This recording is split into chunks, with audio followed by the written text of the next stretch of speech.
محرم اور کربلا۔ اللہ اکبر! یہ لفظ سنتے ہی امام حسین رضی اللہ عنہ کی شہادت یاد آتی ہے، جس کے درد کو یاد کر کے آج بھی ہزاروں شیعہ مسلمان ماتم مناتے ہیں، اپنا خون بہاتے ہیں، اپنا سینہ پیٹتے ہیں۔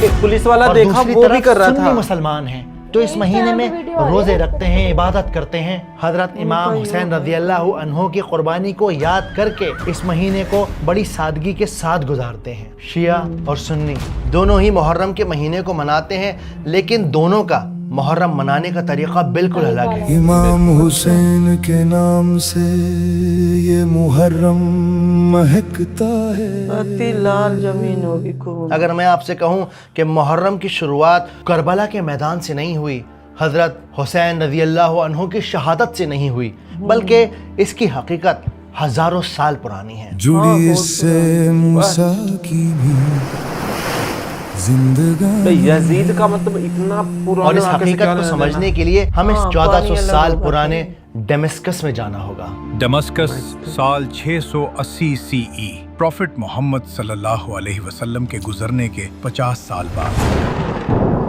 مسلمانوں کے خلیفہ معاویہ رضی اللہ عنہ اب نہیں رہے۔ جلد سے جلد ساری اسلامی ریاستوں میں پیغام پہنچا دو۔ جی بالکل۔ خلیفہ کی تدفین ظہر کی نماز کے فوراً بعد کی جائے گی۔ ڈیمسکس کی مسجدوں میں ظہر کے وقت جنازے کا اعلان ہو گیا تھا۔ لوگوں نے جنازے کی نماز بھی پڑھ لی، لیکن ہر عام اور خاص انسان جانتا تھا کہ حضرت معاویہ رضی اللہ عنہ نے اپنے انتقال سے سالوں پہلے ہی خلیفہ چنے جانے کے طریقے میں ایک بہت بڑا بدلاؤ کر دیا تھا۔ انہوں نے اپنی زندگی میں ہی پورے امپائر سے اپنے بیٹے یزید کے حق میں بیعت لے لی تھی، یعنی لوگوں کو بتا دیا تھا کہ اسلام کا اگلا خلیفہ میرا بیٹا یزید ہوگا۔ اسلامی یزید ہسٹری نے میں کروایا تھا پہلی پورا بار خلافت کا موت فیصلہ کا جو ایمان اور رسولوں کی بنیاد پر نہیں بلکہ خون اور خاندان کی بنیاد پر ہو رہا تھا۔ اسے انگریزی میں ہیریڈیٹری سکسیشن کہتے ہیں، یعنی راجہ کا بیٹا راجہ بنے گا اور رنگ کا بیٹا رنگ۔ یزید ایک ایسا شخص تھا جس کا مقصد اسلامک امپائر کو آگے پھیلانا نہیں تھا، بلکہ اس کا مقصد تھا اپنی پاور کو، اپنے دبدبے کو قائم رکھنا۔ اور جب یزید کے خلیفہ بننے کا اعلان سارے اسلامک اسٹیٹس میں ہوا، تب ایک ایسا اگر ہنگامہ ہوتا پھیل گیا۔ تو مکہ سے لے کر مدینہ تک، شام سے لے کر عراق تک لوگوں میں سرگوشیاں ہونے لگیں۔ اے لوگو حضور سنو، صاحب نے لوگوں پہ آج چھوڑا سے نا۔ مسلمانوں کے نئے خلیفہ حضرت معاویہ کے بیٹے یزید ہوں گے۔ یہ کیا بات ہوئی؟ اسلام ہمیں اس کی اجازت نہیں دیتا، یہ سراسر غلط ہے۔ یہ رسول اللہ کا طریقہ نہیں ہے۔ کیا حسین کو اس کی خبر ہے؟ دین کا مذاق بنا دیا ہے، حد ہو گئی۔ میرا خیال ہے ہمیں امام حسین کے جواب کا انتظار کرنا چاہیے۔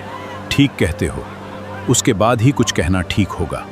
امام حسین رضی اللہ عنہ کو جب یزید کے خلیفہ بننے کی خبر ملی، تب انہوں نے یزید کو خلیفہ ماننے سے سرے سے انکار کر دیا۔ امام حسین اسلام کے چوتھے خلیفہ حضرت علی رضی اللہ عنہ کے چھوٹے بیٹے تھے۔ یہ وہی حسین تھے جن کے بارے میں آپ نے فرمایا کہ حسن اور حسین اس دنیا میں میرے دو مہکتے پھول ہیں۔ یہ وہی حسین تھے جن کے وجود میں آپ صلی اللہ علیہ وآلہ وسلم کی جھلک دکھتی تھی۔ یہ وہی حسین تھے جنہوں نے کبھی کسی کے ساتھ ناانصافی نہیں کی اور نہ کسی پہ ظلم ہوتے دیکھ کر خاموش رہے، اور اسی لیے انہوں نے یزید کی خلافت کو سرے سے نکار دیا، منع کر دیا۔ امام حسین رضی اللہ عنہ کے انکار سے پورے عربین پیننسولا میں، ساری اسلامک اسٹیٹس کے اندر ایک کھلبلی مچ گئی۔ کیا یزید واقعی خلیفہ بننے کے لائق ہے؟ میں اسے اپنا خلیفہ نہیں مانتا۔ آپ کے ماننے یا نہ ماننے سے کوئی فرق نہیں پڑتا۔ اگر کرسی پیاری ہے تو یزید کا ساتھ دیجیے۔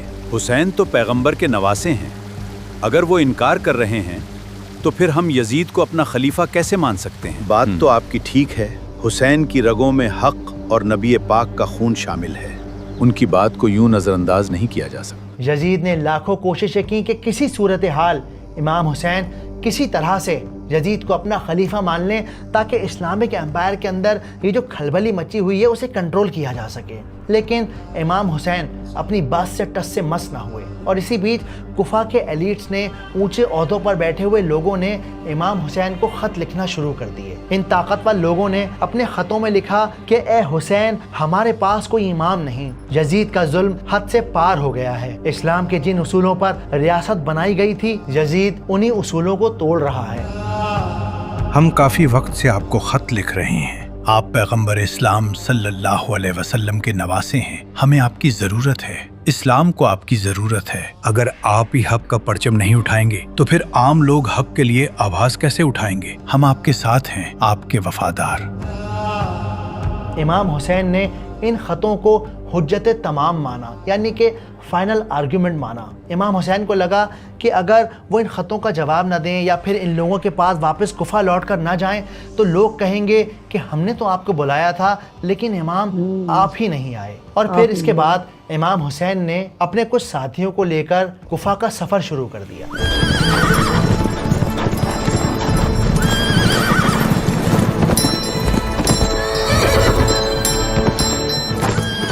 ادھر یزید کے حکم پر کوفہ کے گورنر عبید اللہ ابن زیاد نے پروپیگنڈا چلایا کہ حسین باغی ہو چکے ہیں اور مسلمانی حکومت کے لیے ایک فتنہ بن چکے ہیں۔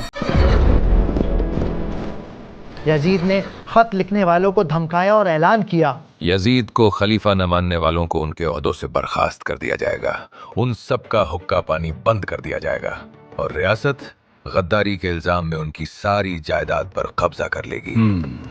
یہ خط پڑھا آپ نے؟ مجھے یزید کے ہاتھوں گردن کٹانے کا شوق نہیں ہے، لیکن ہم امام حسین کو کیا جواب دیں گے؟ یہ ایک اہم سوال ہے۔ اللہ سے دعا کیجئے، وہ سب دیکھنے والا ہے۔ فی الحال آپ کوئی خط نہ لکھیے۔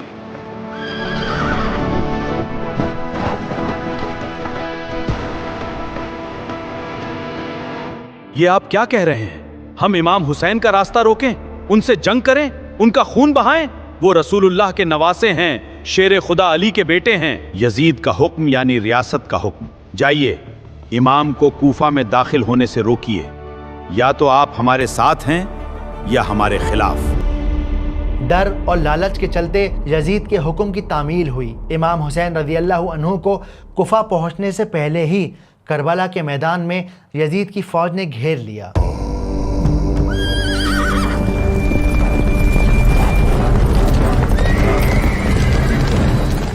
یہ اپنے آپ میں کتنا بڑا دھوکہ تھا کہ جو لوگ کل تک خط لکھ رہے تھے، امام حسین کو بلا رہے تھے، آج وہی لوگ یزید کی فوج میں تلواریں لے کر امام حسین رضی اللہ عنہ کے خلاف کھڑے تھے۔ یہ لوگ یزید کا ساتھ دے رہے تھے صرف اس ڈر سے کہ کہیں یزید انہیں بھی قتل نہ کر دے، کہیں ان سے ان کی پوزیشن، ان کی پاور کو نہ چھین لے۔ کتابوں میں یہ بات مینشن ہے کہ امام حسین رضی اللہ عنہ کے ساتھ تقریباً 72 مسلمان کھڑے تھے، اور ان لوگوں کے سامنے یزید کی پوری فوج کھڑی ہوئی تھی۔ حالانکہ اس بات کی روایت ہمیں کتابوں میں کم ملتی ہے، بہت کم جگہ پہ یہ لکھا گیا ہے، لیکن میرے خیال میں اس بات میں کہنے میں کوئی حرج نہیں کہ اس دن شیر خدا کے بیٹے نے کلام پاک کو چوم کر بلند آواز میں کہا، اے مسلمانوں، میں ہوں امام حسین، اللہ کے رسول محمد صلی اللہ علیہ وآلہ وسلم کا نواسا، فاطمہ بنت محمد کا بیٹا۔ اے تلواروں، اگر میرے خون سے اسلام زندہ رہ سکتا ہے تو آؤ مجھے اپنی آغوش میں لے لو۔ روکو ان سب کو، یہ ریاست کے دشمن ہیں، خلیفہ کے نافرمان ہیں، چلو آگے بڑھو۔ اور کے میں وہ کتنی ایکسپریشن مطلب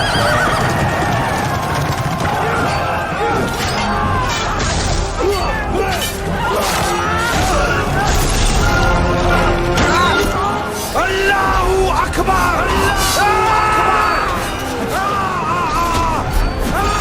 مسلمان کو